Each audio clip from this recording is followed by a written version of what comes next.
সর্বদেশে কালে দশায় জনের কর্তব্য, গুরু পাশে সেই ভক্তি প্রষ্টব্য শ্রোতব্য।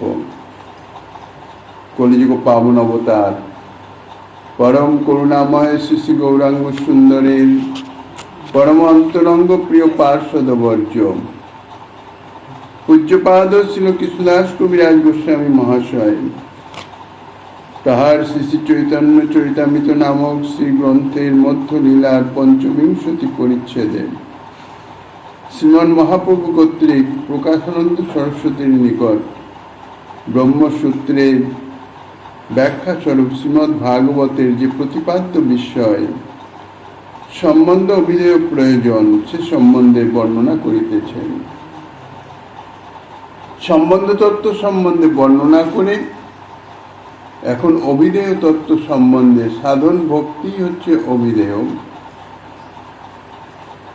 সাধন ভক্তির ইতিপূর্বে বলেছেন সাধন ভক্তি এই চারি বিচারের পার, অর্থাৎ জন, দেশ, কাল এবং দশা এই চারি বিষয়ের বিচার করে তবেই যথার্থ অভিধেয় তত্ত্ব নিরূপণ করতে হয়। তা কর্ম, যোগ এবং জ্ঞান ইত্যাদি সাধনে এই দেশ, কাল, পাত্র এবং দশা এর অপেক্ষা আছে।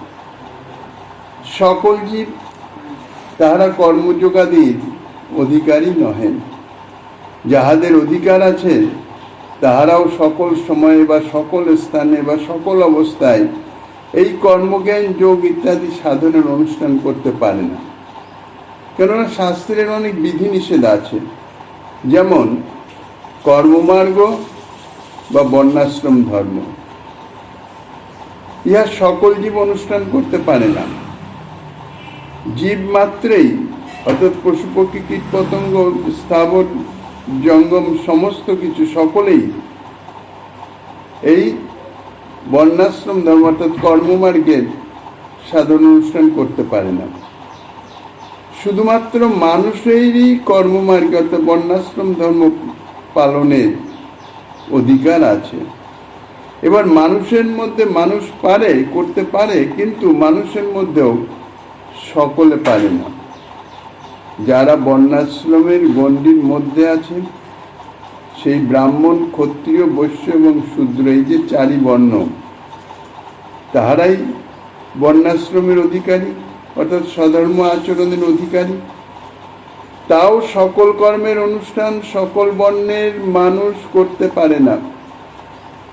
সকল অনুষ্ঠান করবার জন্যে সকল বর্ণের মানুষের অধিকার নাই। আবার মানুষের মধ্যে স্ত্রীলোকেরও অধিকার অত্যন্ত সীমিত।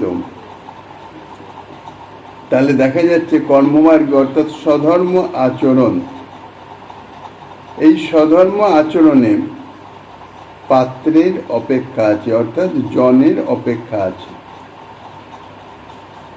দেশের বা স্থানের অপেক্ষাও আছে। কেন, এই যে কর্মমার্গের অনুষ্ঠান, যাগযজ্ঞ ইত্যাদি যাহা কিছু, অপবিত্র স্থানে কখনো তাহা সম্ভব নয়, শাস্ত্র নিষিদ্ধ। সময়েরও অপেক্ষা আছে। যে কোনো যাগযজ্ঞ ইত্যাদি বা যে কোনো অনুষ্ঠান করতে গেলে তার তিথি, নক্ষত্র ইত্যাদি, দিনক্ষণ সমস্ত কিছু দেখতে হয়। সকল তিথিতে বর্ণাশ্রমোচিত বৈদিক সন্ধ্যাদি ইত্যাদি সব অনুষ্ঠেয় নয়। আর দশারও অপেক্ষা আছে। দশা মানে অবস্থা, সকল অবস্থা, সর্ব অবস্থাতে এই স্বধর্ম আচরণের অধিকার নাই। যেমন অশৌচ অবস্থায়, জনন শৌচ, মরণা শৌচে সে সময় এসব অধিকার নাই। রুগ্না অবস্থায় কিংবা শরীরে যদি কোনো ক্ষত ইত্যাদি থাকে, তাহলেও কিন্তু কর্মমার্গে যাগযজ্ঞ অনুষ্ঠানের অধিকার থাকে না, যাগযজ্ঞ অনুষ্ঠান করতে পারে না।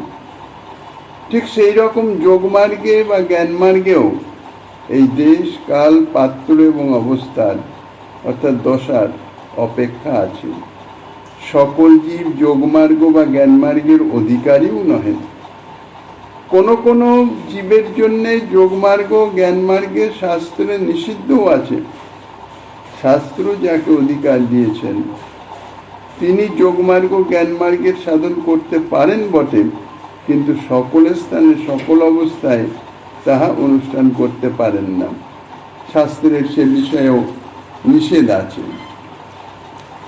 কাজেই কর্মমার্গ, যোগমার্গ এবং জ্ঞানমার্গের এই জন অর্থাৎ ব্যক্তির আর কি, জীবের আর কি, দেশের, কালের এবং দশার এই চারি বিষয়ে অপেক্ষা কর্মমার্গ, জ্ঞানমার্গ, যোগমার্গ সব সাধনেরই আছে। সাধন ভক্তি এই চারি বিচারের পার। একমাত্র সাধন ভক্তি যাহার, তাহা এই জন, দেশ, কাল এবং অবস্থার অধীন নহে। কর্মযোগ জ্ঞানাদিতে দেশকালাদি চারি বিচারের অপেক্ষা আছে, কিন্তু ভক্তি মার্গে এই দেশকালাদির কোনো অপেক্ষা নাই। এই চারিটি বিষয়ে বিচার করে এই সাধন ভক্তি সেই বিচারের পার, অর্থাৎ এই বিচারে কোনো দিক দিয়ে সাধন ভক্তিকে আটকাতে পারে না, কোনো অপেক্ষা নাই। যে কোনো জীব, যে কোনো স্থানে, যে কোনো সময়ে, যে কোনো অবস্থায় এই সাধন ভক্তির অনুষ্ঠান করতে পারে। এ বিষয়ে শাস্ত্রে কোনো নিষেধ নাই, বরং বিধি আছে। সর্ব অবস্থায় এই সাধন ভক্তি করা সকল জীবের একান্ত কর্তব্য, এ জাতীয় বিধি আছে। তাই সাধন ভক্তি হচ্ছে সার্বজনীন, সার্বভৌমিক, সার্বকালিক এবং সার্ববস্তিক। এই জন্যই সাধন ভক্তিকে জীব মাত্রেরই অবিধেয় তত্ত্ব বলা হয়েছে। ভগবত অর্থাৎ স্বরূপানুবন্ধী যে কর্তব্য, তাহা প্রাপ্তির উপায় স্বরূপ সার্বজনীন উপায়, মানে সকলেরই এই সাধন ভক্তি হচ্ছে একমাত্র উপায়, কর্মযোগ জ্ঞান ইত্যাদি নয়। জীব মাত্রই হচ্ছে শ্রী ভগবানের দাস। দাস ও ভূত হরেরিব নান্যশৈব কদাচন। সে পশু পক্ষী, কীট পতঙ্গ, বৃক্ষ ইত্যাদি যাই হোক না কেন, যে কোনো জীব হোক না কেন, তত্ত্বত স্বরূপত ভগবানের দাস। সুতরাং দাসের যা কর্তব্য তাহা হচ্ছে সেবা। তাহলে জীবমাত্রেই যখন ভগবত দাস, তাহলে জীবমাত্রই ভগবত সেবার তার স্বরূপগত অধিকার। কেবল অধিকার থাকা নয়,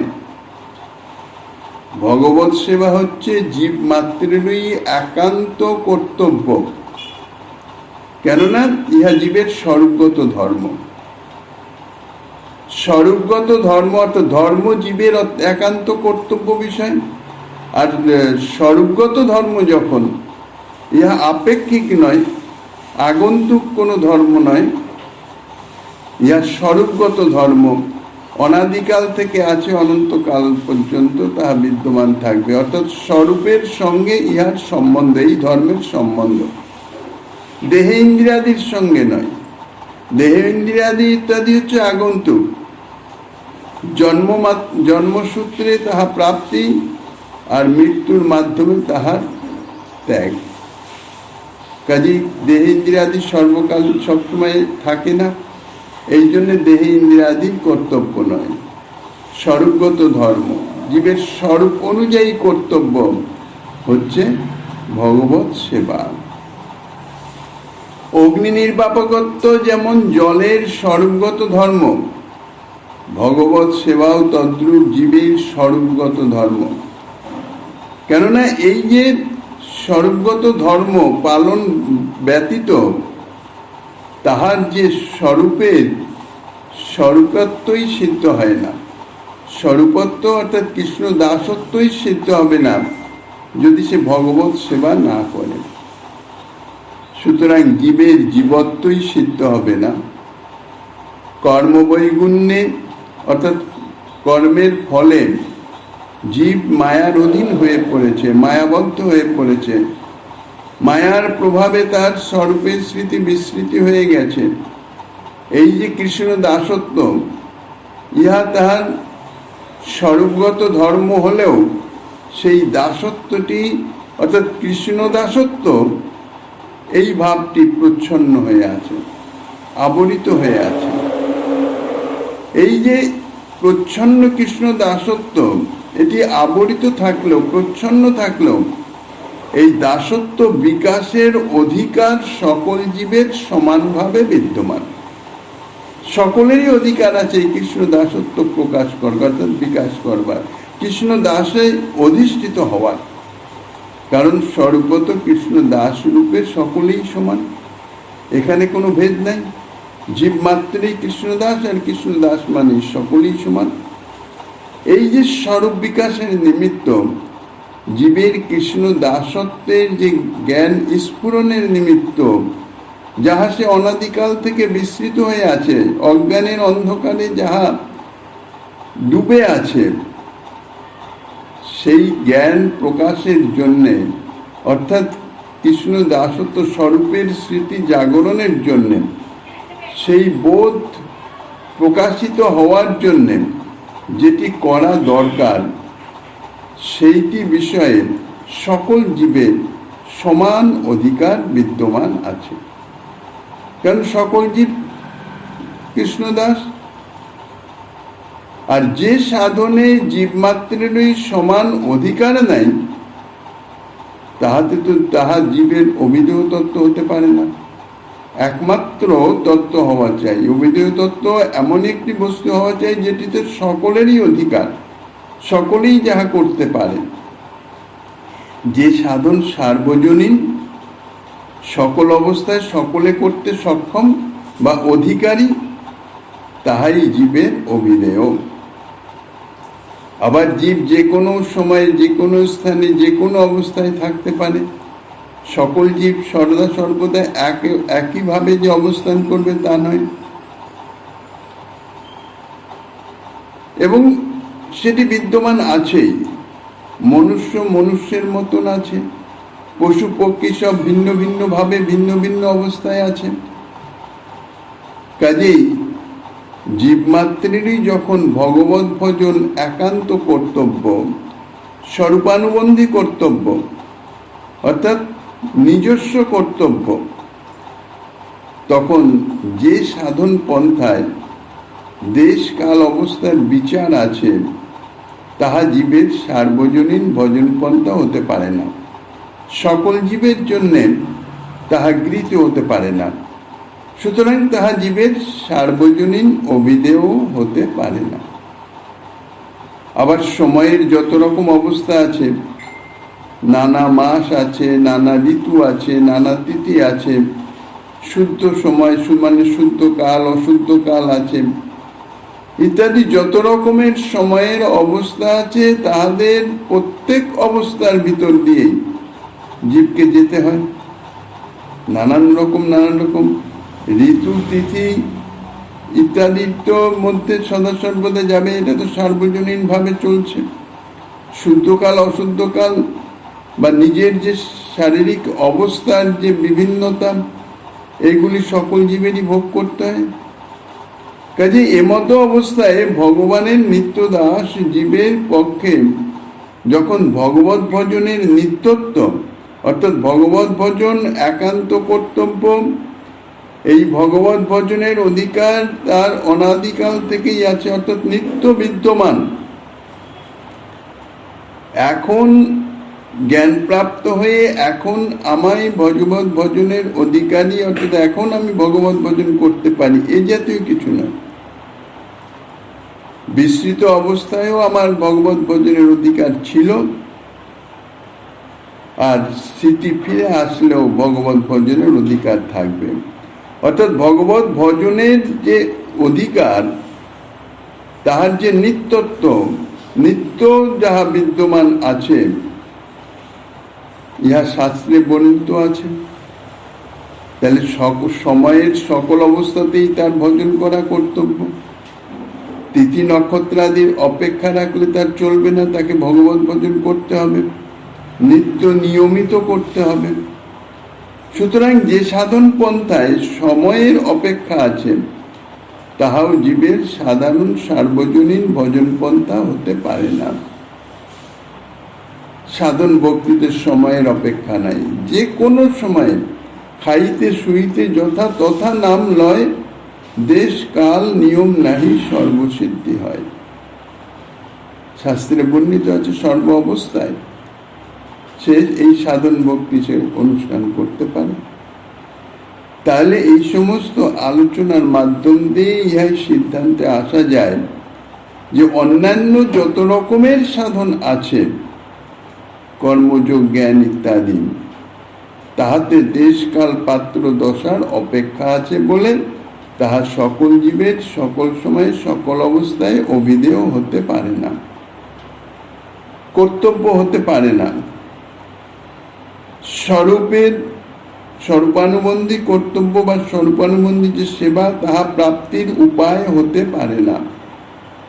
বাস্তবিক যে সাধন সার্বজনীন নহে, সার্বভৌমিক নহে, সকল সময় সকল অবস্থায় যা অনুষ্ঠান করতে পারা যায় না, তাহা জীবের অভিধেয় মধ্যে পরিগণিতই হতে পারে না। ভক্তি মার্গের সাধন যে কোনো জীব যে কোনো স্থানে যে কোনো সময়ে যে কোনো অবস্থায় সে অনুষ্ঠান করতে পারে। এই জন্যই সাধন ভক্তি একমাত্র সার্বজনীন সার্বভৌমিক অভিধেয়। সাধন ভক্তির পক্ষে পাত্রাপাত্র বিচার নাই, স্থানাস্থানের বিচার নাই, সময়ের অসময়ের বিচার নাই, ভালো মন্দ পবিত্র অপবিত্র ইত্যাদি অবস্থার কোনো বিচার নাই। এই বিচার না থাকার জন্যেই, অর্থাৎ এই গুণেই সাধন ভক্তি একমাত্র অভিধেয় হয়েছেন। সকল স্থানে সকল সময়ে সকল অবস্থায় সকল জীবের পক্ষে সাধন ভক্তির অনুষ্ঠান করা কর্তব্য, যেহেতু ইহা জীবের স্বরূপগত ধর্ম। শ্রীকৃষ্ণ সেবা প্রাপ্তির, অর্থাৎ স্বরূপগত ধর্ম যে শ্রীকৃষ্ণ সেবা, স্বরূপ নিত্য দাস, আর দাসের যা কর্তব্য তা হচ্ছে সেবা। যেহেতু কৃষ্ণের নিত্য দাস, কাজেই কৃষ্ণ সেবাই হচ্ছে জীবের স্বরূপগত কর্তব্য। সেই স্বরূপগত কর্তব্য প্রাপ্তির একমাত্র উপায় বা সাধন হচ্ছে এই ভক্তি। তাই বলছেন সর্বদেশে কালে দশায় জনের, অর্থাৎ জীবের কর্তব্য, আর গুরু পাশে সেই ভক্তি প্রষ্টব্য শ্রোতব্য। কর্তব্য অর্থাৎ করা উচিত। সর্বদেশে সর্বকালে সর্বাবস্থায় সাধন ভক্তির অনুষ্ঠান না করলে যে জীবের কর্তব্যায় আছে, অর্থাৎ না করলেই তাতে জীবের হানি হবে, করাটাই তার একান্ত উচিত, ইহাই কর্তব্য শব্দের দিয়ে বোঝাতে চাইছেন। অর্থাৎ ইহাই বিধি, বিধি অর্থেই কর্তব্য শব্দের প্রয়োগ। ইহা কর্তব্য মানে ইহাই হচ্ছে বিধি। আর প্রষ্টব্য মানে জিজ্ঞাসিতব্য বিষয়, জিজ্ঞাসা করতে হবে শ্রীগুরুর নিকটে। প্রষ্টব্য শ্রোতব্য, জিজ্ঞাসা করতে হবে এবং সেই জিজ্ঞাসার পরিপ্রেক্ষিতে যাহা উপদেশাদি প্রাপ্ত হওয়া যায় তাহা শ্রবণ করতে হবে। জিজ্ঞাসা করে গুরুদেবের কাছ থেকে তাহা জেনে নিতে হবে, শুনতে হবে। যেই সাধন ভক্তি সর্বদা জীবের কর্তব্য, তাহার বিষয়ে একমাত্র উপদেশ দিতে পারেন শ্রী গুরুদেব। তাই শ্রী গুরুদেবের নিকটে জিজ্ঞাসা করা এবং শ্রবণ করা, ইহাই হচ্ছে জীবের উচিত। এতাবদেব, এই শ্লোকের প্রথম পংক্তির ইহাই হচ্ছে অর্থ। এতাবদেব জিজ্ঞাসং তত্ত্ব জিজ্ঞাসুনাথ মনঃ, অন্যয়ে ব্যতিরেকাভ্যাম ইয়ৎ স্যাৎ সর্বত্র সর্বদা। অন্যয় এবং ব্যতিরেকে যাহা সর্বত্র সর্বকালে যাহা প্রকাশিত আছে। তারপরে প্রভু বলছেন যে আমাতে যে প্রীতি, সেই প্রেম প্রয়োজন, কার্যদ্বারে কহি তার স্বরূপ লক্ষণ। আমাতে যে প্রীতি, প্রয়োজন তত্ত্বের কথা বলছেন। এখন জীবের প্রয়োজনটা কি? শ্রী ভগবানের প্রীতির নামই হচ্ছে প্রেম। অর্থাৎ যে ভগবত সেবা জীবের কর্তব্য, সে সেবা প্রীতি না থাকলে, প্রেম না থাকলে তো সেবা হবে না। সেবার অধিকার থাকলে কি হবে? সেবার নিমিত্ত তার প্রেমের অপেক্ষা আছে, প্রেম পেতে হবে, তাই প্রেমই প্রয়োজন। যাহার প্রতি প্রীতি থাকে সকলেই তাহার সুখের নিমিত্ত চেষ্টা করতে থাকে, এটা তার স্বাভাবিক স্বতঃস্ফূর্ত ভাব। প্রীতি না থাকলে তার সুখের জন্য স্বতঃস্ফূর্ত কোনো চেষ্টার প্রবৃত্তি আসে না। আর অন্তরে যদি প্রীতি থাকে তাহলে স্বতঃস্ফূর্ত একটা প্রবৃত্তি আছে তার সুখের নিমিত্ত চেষ্টা, তাকে বলে দিতে হয় না, এমনকি নিষেধ করলেও সে সেটি মানে না।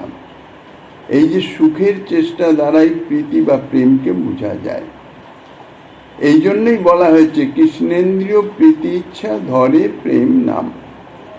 শ্রীকৃষ্ণকে সর্বতভাবে সুখী করবার জন্যে যে অন্তরের যে প্রগাঢ় যে আসক্তি, চেষ্টা, তাই হচ্ছে প্রীতি, তার নামই হচ্ছে প্রেম। আর এই প্রেমই হচ্ছে প্রয়োজন, প্রয়োজন তত্ত্ব। প্রয়োজন অর্থাৎ দরকার, আবশ্যক, এটা ছাড়া হবে না। প্রেমই জীবের দরকার, আবশ্যক। প্রেম ব্যতীত তার স্বরূপানুবন্ধী কর্তব্য যে শ্রীকৃষ্ণ সেবা, সেটি সিদ্ধ হবে না। সেবা প্রাপ্ত হলেও সে সেবা তার ঠিক হবে না। এই জন্যই প্রেমকে বলছেন প্রয়োজন তত্ত্ব। তারপরে বলছেন কার্যদ্বারে কহিতার স্বরূপ লক্ষণ। এর পরবর্তী পয়ের সময়ের মধ্যে প্রেমের ক্রিয়ার উল্লেখ করে প্রেমের স্বরূপ লক্ষণ সম্বন্ধে প্রভু বলছেন। পঞ্চভূত জয়ছে ভূতের ভিতর বাহিরে, ভক্তগণে স্ফুরি আমি বাহিরে অন্তরে। প্রেমের স্বরূপের কথা বলছেন। পঞ্চভূত অর্থাৎ স্থিতি অপ্তেজ মরুদ্বম, ভূতের অর্থাৎ জীবের, জীবের দেহ পঞ্চভূতে গঠিত, আর দেহের মধ্যে আবার এই পঞ্চভূত বিরাজিত। পঞ্চভূতাত্মক এই দেহ, আর দেহের মধ্যেও বায়ু জল ইত্যাদি সবই আছে, তাহাও পঞ্চভূতে গঠিত। তাহলে জীবের শরীরের বাইরে চারিদিকে যে সমস্ত বস্তু দেখা যাচ্ছে, এই যে যত সব প্রাকৃত বস্তু, তাহাও পঞ্চভূতে গঠিত। তাহলে জীবের ভিতরে অর্থাৎ দেহ এবং দেহের অভ্যন্তরে পঞ্চভূত যেমন বিরাজমান, আর বাইরেও সমস্ত বিভিন্ন প্রাকৃত বস্তু তাহা পঞ্চভূতে বিদ্যমান। তাহলে ভিতরে বাইরে উভয় ক্ষেত্রেই এই পঞ্চভূত বিদ্যমান। প্রেমিক ভক্তগণ সম্বন্ধে বলছেন স্ফুরি আমি বাহিরে অন্তরে। প্রেমিক ভক্তের অন্তরে অর্থাৎ চিত্তে এবং বাইরে মানে তাহার দেহের বায়ুতে চতুর্দিকে যেদিকে দৃষ্টি পড়ে, ক্ষিপ্তপতে যাদি পঞ্চভূত যেমন সমস্ত জীবের ওই ভিতরে বাহিরে বিরাজিত, সেইরূপ শ্রী ভগবানও যাহারা প্রেমী ভক্ত, প্রেমবান ভক্ত, তাদের ভিতরে বাইরে স্ফুরিত হয়। ভিতরে তো আছেনই, আর বাইরেও যাহা যাহা নেত্র পড়ে তাহা ইষ্ট স্ফুরে। অর্থাৎ যেখানেই দৃষ্টি পড়ছে সেখানেই তার ভিতরে বিদ্যমান যে ইষ্ট অর্থাৎ ভগবান, তাহাই তাহার দৃষ্টিপথে, অর্থাৎ বাইরেও স্ফূর্তি হচ্ছে, অর্থাৎ বাইরেও তিনি বিদ্যমান আছেন। প্রেমিক ভক্ত যেদিকেই তাকান সেই দিকেই কৃষ্ণকেই দেখতে পান। আর দৃষ্টিতে অর্থাৎ তাকালে, দেখলে যেমন কৃষ্ণ তাহার সম্মুখে অর্থাৎ দৃষ্টিপথে প্রকাশিত হয়, অন্য কিছু দেখেন না। স্থাবর জঙ্গম দেখে না দেখে তার মূর্তি, স্থাবর জঙ্গম যাহা কিছুর প্রতি তার দৃষ্টি পড়ে, তার ওই যে প্রাকৃত মূর্তি, সেই প্রাকৃত স্বরূপ তার দৃষ্টিতে পড়ে না, তার মূর্তি দেখে না। যেখানেই দৃষ্টি পড়ে সেখানে ইষ্টদেব স্ফূর্তি, অর্থাৎ নিজের যে অভিষ্ট অর্থাৎ প্রাণ প্রিয়তম শ্রীকৃষ্ণ, সেই শ্রীকৃষ্ণ স্বরূপই দৃষ্টিতে প্রকাশিত হয়। আবার চক্ষু মুদ্রিত করলে অন্তরে তো তিনি বিরাজমান, অন্তরে তো দেখছেন। যথা মহান্তি ভূতানি ভূতেষু চা বচেষ্যেষু সেনু প্রবিষ্টান্ন প্রবিষ্টানি তথা তেষু নতেষ্যহম। ভক্ত আমার প্রেমে বাঁধিয়াছে হৃদয়ে ভিতরে, যাহা নেত্রে নেত্র পড়ে তাহা দেখে আমারে। প্রেমিক ভক্ত ভিতরে বাইরে কিরূপে শ্রীকৃষ্ণকে দেখেন, প্রভু এখন তাহাই বলছেন। ভিতরে দেখার কারণ হচ্ছে ভক্ত প্রেম দ্বারা শ্রী ভগবানকে নিজ হৃদয়ে বন্ধন করে রেখেছেন, অধিষ্ঠান করেছেন, নিজের হৃদয়ে অধিষ্ঠান করে প্রেম বন্ধনে আবদ্ধ করে দিয়েছেন। তাই ভক্ত নিজ হৃদয়ে সদা সর্বদাই শ্রীকৃষ্ণকে দেখতে পান, অর্থাৎ অনুভব করতে পারেন। কিন্তু স্বতন্ত্র ভগবানকে জীব বন্ধন কি করে করবেন? এটা কি সম্ভব? যিনি স্বতন্ত্র সর্বব্যাপক তত্ত্ব, সেই ভগবানকে বন্ধন করা এটি তো সম্ভব নয়। কিন্তু তবুও ভগবান তিনি বলছেন যে অহং ভক্ত পরাধীন, আমি ভক্তের অধীন হয়ে যাই। কিভাবে অধীন হই? স্বতন্ত্র ভগবান তিনি পরাধীন হয়ে যান কিভাবে? এই প্রেমের দ্বারা, প্রেমের বন্ধনে আবদ্ধ হয়ে যান। রসিক শেখর শ্রীকৃষ্ণ ভক্তের নির্মল প্রেমরস আস্বাদনের জন্য ভক্তের প্রেমডোরে নিজেই আবদ্ধ হন। এটি হচ্ছে শ্রীকৃষ্ণের অর্থাৎ শ্রী ভগবানের স্বভাব, প্রেমরস আস্বাদন। কেননা এটি তো তাঁর মধ্যে নাই। আর তারপরে রসিক শেখর কৃষ্ণ রস আস্বাদন তাহার স্বরূপ, তিনি হচ্ছেন রসিক, রস আস্বাদন। আর এই রস, যদিও রসবৈশ্য, তিনি রসস্বরূপ, কিন্তু রসস্বরূপ হলেও তিনি যে রসস্বরূপ সেই রস আস্বাদন করবেন তাঁর ভক্ত। আর তিনি যে রসিক, রসিক মানে রস আস্বাদন করেন, তাই তো রসিক। তাহলে তিনি কোন রস আস্বাদন করবেন? তিনি আস্বাদন করবেন ভক্তের হৃদয়স্থিত এই প্রীতি রস, প্রেম রস। লাদিনী শক্তির বিলাস বিশেষ রূপে প্রেম, লাদিনীর বৃত্তিস্বরূপ যে ভক্তি, যাহা ভক্তের হৃদয়ে নিরন্তর নিক্ষিপ্ত হচ্ছে, ভক্ত তার হৃদয়ে সেই ভক্তি অর্থাৎ সেবা ভাবনা, কৃষ্ণ সুখৈক্য তাৎপর্যময়ী সেবা ভাবনা, সেই সেবা ভাবনা দ্বারা সেই ভক্তিকে কি করেন? পরিপুষ্ট করে প্রেমে পরিণত করেন। ভক্তি হচ্ছে ভগবানের বৃত্তি, লাদিনী শক্তির বৃত্তি, স্বরূপ শক্তির বৃত্তি। আর সেবা ভাবনাটা হচ্ছে জীবের হৃদয়স্থ। এই সেবা ভাবনার দ্বারা সেই ভক্তিকে পরিপক্ক করে সেটি প্রেম রসে পরিণত হয়ে যাচ্ছে। যে রস আস্বাদনের নিমিত্ত শ্রী ভগবান সদা সর্বদাই লালসান্বিত, এমন লালসান্বিত যে তিনি ভক্তের হৃদয়ে আবদ্ধ হয়ে যান। আর এই প্রেম রস আস্বাদনটি তার স্বভাব, স্বরূপগত ধর্ম। তাই স্বতন্ত্র ভগবানকে ভক্ত এই প্রেম ডোরে বন্ধন করতে সমর্থ হন। প্রেমের এতাদৃশ সামর্থ্য, আর প্রেমের ইহা স্বরূপগত ধর্ম। প্রেমের ধর্মই এইরূপ যে আপনি নাচায় প্রেম ভক্তেরে নাচায়, কৃষ্ণেরে নাচায় তিনি নাচে এক ঠাই। যখন সেই ভক্তি জীবের হৃদয়ের সেবা ভাবনার দ্বারা পরিপক্কত হয়ে যখন প্রেমে পরিণত হয়, তখন সেই প্রেম স্বতন্ত্র হয়ে যান। স্বতন্ত্র হয়ে তিনি নিজে তো নৃত্য করেনি, সেই সঙ্গে সঙ্গে ভক্তকেও নাচান। অর্থাৎ যেহেতু লাদিনীর শক্তিবৃত্তি কাজে আনন্দময়, সেই প্রেমানন্দে ভক্তও নৃত্য করতে থাকেন। আর সেই প্রেমরস আস্বাদনের মাধ্যমে শ্রীকৃষ্ণ আনন্দে নৃত্য করতে থাকেন। তাইলে ভক্ত, ভক্তি এবং ভগবান তিনজনকে নাচাতে পারেন এই প্রেম। এই প্রেমের বশীভূত হওয়া শ্রীকৃষ্ণের স্বরূপগত ধর্ম, স্বভাব। তাই ভক্তের হৃদয়ে কৃষ্ণের সতত বিশ্রাম। বিশ্রাম অর্থাৎ যে সেখানে কোনো রকম কিছু নাই, মানে আনন্দ ভাবে, আনন্দের সঙ্গে অবস্থান, সুখকর অবস্থান হচ্ছে বিশ্রাম।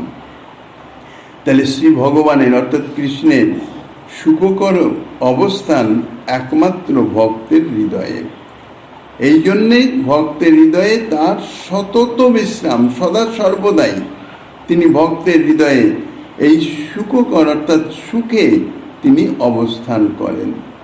তাই তিনি বলেছেন সাধুনাং হৃদয়স্তম, আমি সাধুদিগের হৃদয়ে, অর্থাৎ সদা সর্বদা সাধুদের হৃদয়ে তিনিই অবস্থান করেন। বলেন সাধুদের হৃদয় কৃষ্ণময় হয়ে গেছে, তাই সাধুদের হৃদয়ই কৃষ্ণ। প্রেমের বন্ধন স্বীকার করায় শ্রীকৃষ্ণের যথার্থ তাঁর যে স্বতন্ত্রতা, সেই স্বতন্ত্রতার কোনো হানি হয় না। কারণ প্রেমটি কি বস্তু? প্রেম তো শ্রী ভগবানের লাদিনী শক্তিরই তো বিলাস বিশেষ। সেই লাদিনী শক্তির বিলাস বিশেষ অর্থাৎ সেই লাদিনী শক্তি তাই প্রেমে পরিণত হয়ে যাচ্ছে। তাহলে সর্বতর প্রেম হচ্ছে লাদিনী শক্তি, আর সেই লাদিনী শক্তি তো শ্রীকৃষ্ণ নিজেরই শক্তি। কাজে নিজের ইচ্ছায় নিজের শক্তির ক্রীড়ায় নিজে আবদ্ধ হলেন, তাহাতে তো কখনো নিজস্ব স্বতন্ত্রতার হানি হয় না। তারপরে বলছেন যাহা নেত্র পরে তাহা দেখয় আমারে, ইহাই হচ্ছে ভক্তের অবস্থান। বাইরে কিরূপে ভক্ত শ্রীকৃষ্ণকে দেখেন এখন তা বলছেন। ভগবৎগত চিত্ত ভক্ত যেদিকে নয়ন ফিরান সেই দিকেই কৃষ্ণকে দেখতে পান। কৃষ্ণ ভিন্ন তাহার দৃষ্টিপথে আর কিছু প্রকাশিত হয় না, অন্য কিছু দেখতেই পান না। স্থাবর জঙ্গম দেখে না দেখে তার মূর্তি সর্বত্র হয় তার ইষ্টদেবের স্ফূর্তি। স্থাবর জঙ্গমাদি যে কোনো বিষয় অর্থাৎ বাইরের এই প্রাকৃত জগতের যে কোনো দিকেই দৃষ্টি পড়ুক, যে কোনো বস্তুর প্রতি দৃষ্টি করলেন, ভক্ত সেই প্রাকৃত স্বরূপ যেটি সেটি তার দৃষ্টিতে প্রকাশিত হয় না, দৃষ্টিপথে দেখা যায় না। কেননা তাহার অন্তরে অপ্রাকৃত সচ্চিদানন্দ ঘন শ্রীকৃষ্ণ বিদ্যমানতার নিমিত্ত সে কৃষ্ণময় হয়ে গেছে, তার হৃদয় অপ্রাকৃত হয়ে গেছে।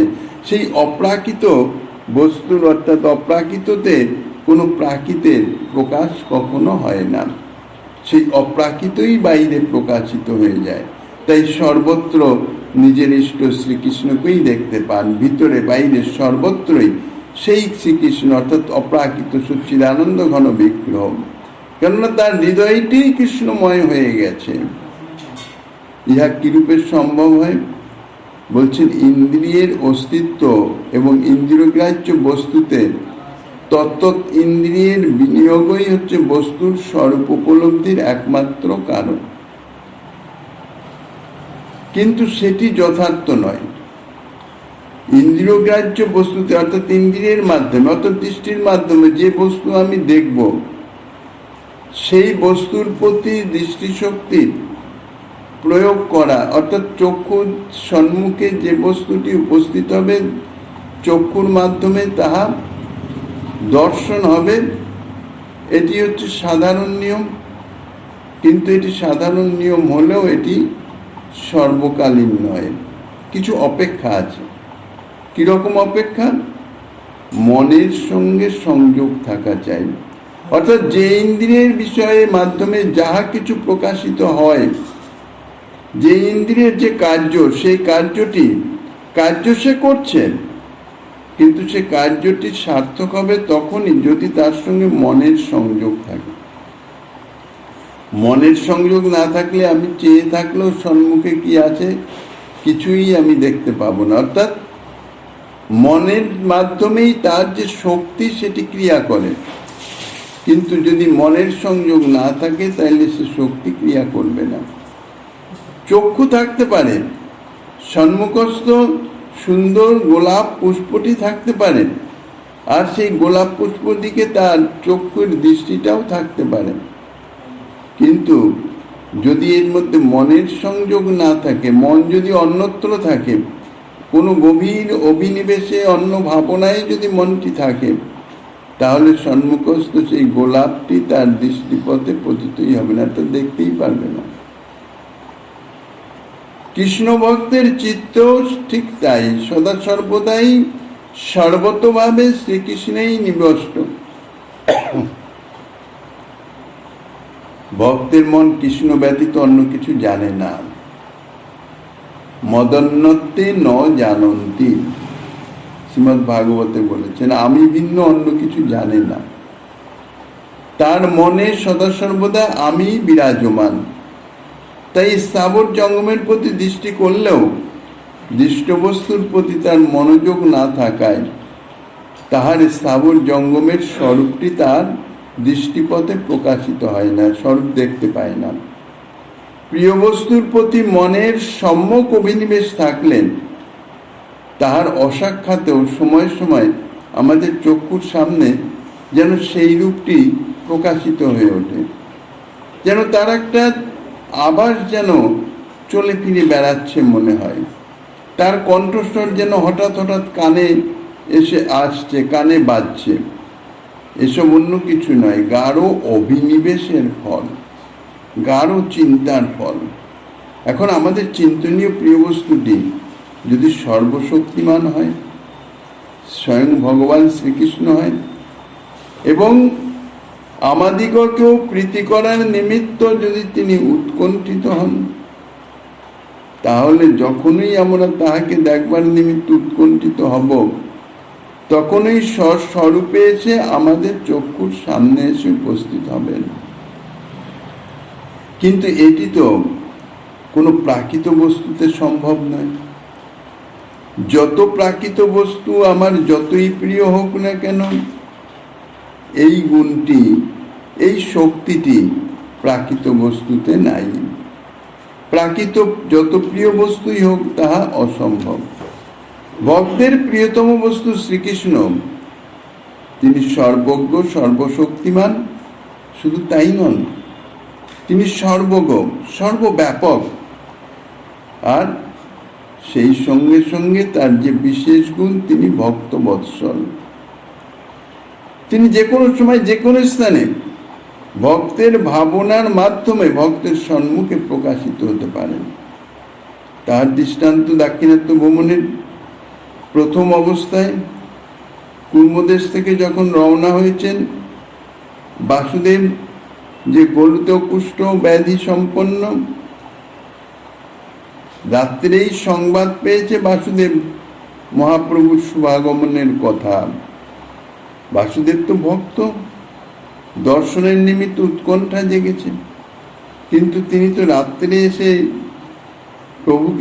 প্রভুর বিশ্রামের ব্যাঘাত ঘটাতে পারেন না। কিন্তু প্রভুর দর্শন লালসায় অতি প্রত্যুষেই তিনি রওনা হয়েছেন।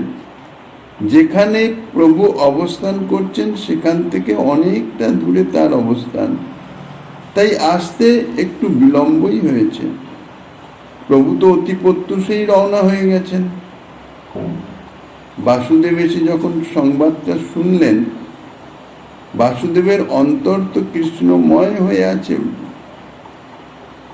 তখন প্রভুর স্মরণ করে প্রভুর দর্শনে বঞ্চিত হওয়ার জন্যে, অর্থাৎ এত দর্শন উৎকণ্ঠা যে মূর্ছিত হয়ে পড়লেন।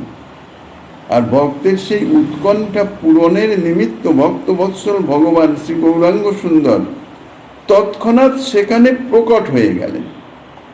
তিনি কিন্তু যতদূর গেছেন আবার সেখান থেকে ফিরে এসছেন তা নয়। ভগতের আন্তরিক যে উৎকণ্ঠা, দর্শন লালসা, সেই লালসাতে ভক্তবৎসল সেখানে, কেন তিনি সর্বশক্তিমান, সর্বজ্ঞ, সর্বত্রই তিনি বিদ্যমান আছেন, সঙ্গে সঙ্গে প্রকটিত হয়ে গেলেন। বাসুদেবকে আলিঙ্গন করে তাকে তৃপ্ত করে সন্তুষ্ট করে আবার সঙ্গে সঙ্গে অন্তর্ধান হয়ে গেলেন। এই জন্যেই ভক্ত স্থাবর জঙ্গম দেখে, না দেখে তার মূর্তি, সর্বত্রই তার ইষ্টদেব স্ফূর্তি হয়। বিসৃজতি হৃদয়ং নজস্ব সাক্ষাৎ হরি বসাৎ তিহিতই অপৌঘ নাশহম। প্রণয় রসনয়া দিতাঙ্ঘ্রি পদ্ম সভবতী ভাগবত প্রধান উক্তম। শ্রীমদ্ ভাগবতের একাদশ স্কন্ধের একটি শ্লোকের উদ্ধৃতি দিচ্ছেন। যাহার নাম অবশ্যই উচ্চারিত হলেও তৎক্ষণাৎ তার পাপ পুঞ্জ বিনষ্ট হয়ে যায়, সেই হরি স্বয়ং প্রেমরজ্জু দ্বারা বদ্ধপাদ হয়ে যার হৃদয়ে অবস্থান করেন, যার হৃদয়ে কখনো পরিত্যাগ করেন না, তিনি উত্তম ভাগবত বলে অভিহিত হন। অবসাবিহিত, অবশে অর্থাৎ যত্ন ব্যতীত, অভিহিত অর্থাৎ আহুত বা উচ্চারিত অর্থাৎ চেষ্টা করে নয়,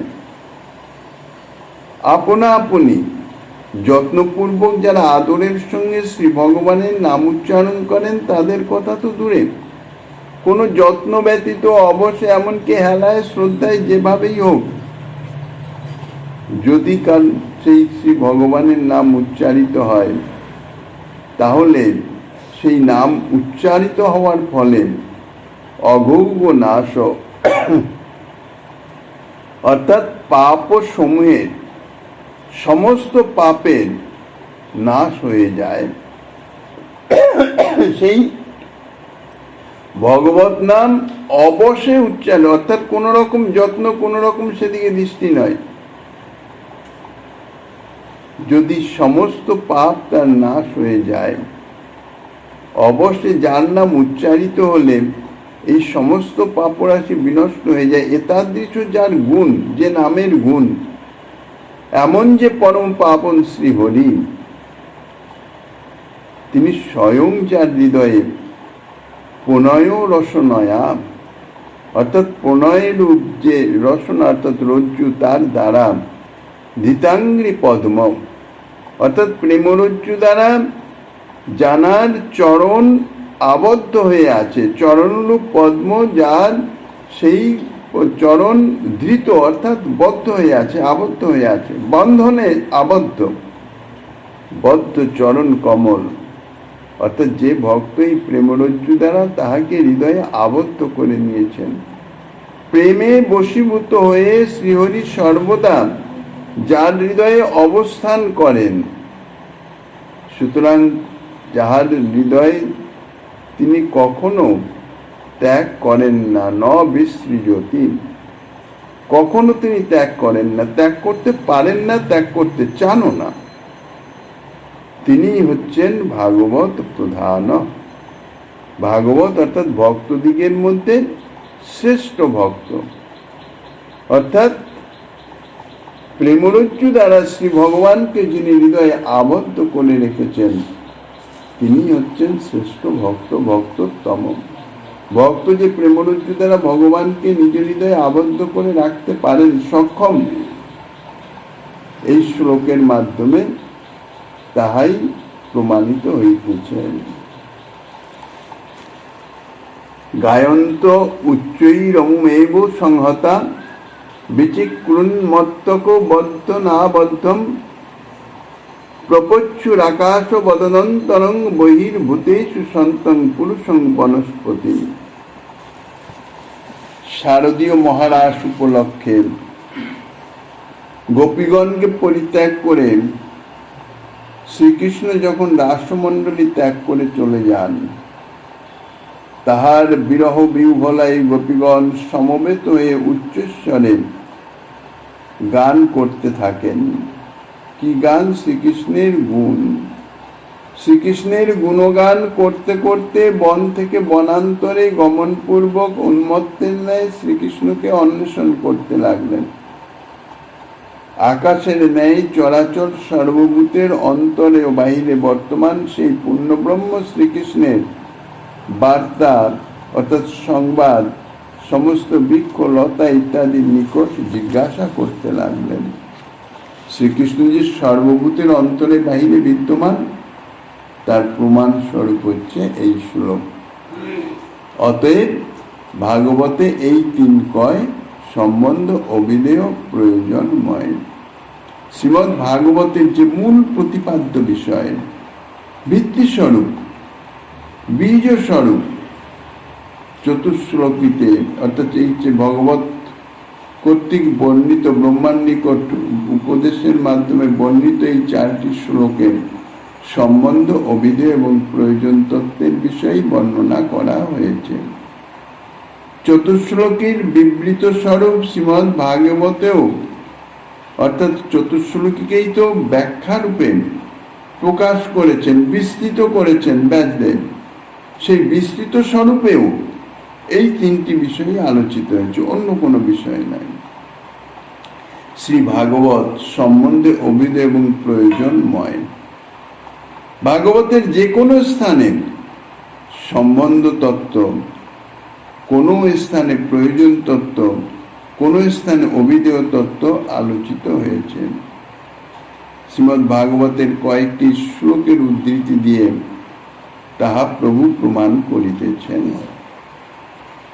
কয়েকটি শ্লোকের উদ্ধৃতি দিয়ে দেখাচ্ছেন যে কেবল চতুশ্লোকীতেই যে সম্বন্ধ, অভিধেয়, প্রয়োজন এই 3 তত্ত্বের বিষয়ে আলোচনা আছে তাহা নয়। শ্রী ভাগবতের সর্বত্রই ওই একই আলোচনা। তবে শ্রীমদ্ ভাগবতে যে অন্যান্য বিষয়ের আলোচনাও দেখা যায়, তাহা ওই 3টি বিষয়কে পরিপুষ্ট করবার নিমিত্ত, ওই 3টি বিষয়ের সঙ্গে সম্বন্ধযুক্ত আনুষাঙ্গিক বিষয়ের এবং দৃষ্টান্তাদির উল্লেখ করার জন্য তাহা বর্ণনা করা হয়েছে। এইভাবে প্রভু ভাগবতের কয়েকটি শ্লোকের যা উদ্ধৃতি দিবেন, শ্রীমন মহাপ্রভু গিরিজারিদারের কৃপা হলে আগামীর দিন আস্বাদনের বাসনা রেখে অধ্যকার শ্রী চৈতন্য কথার এখানেই বিশ্রাম।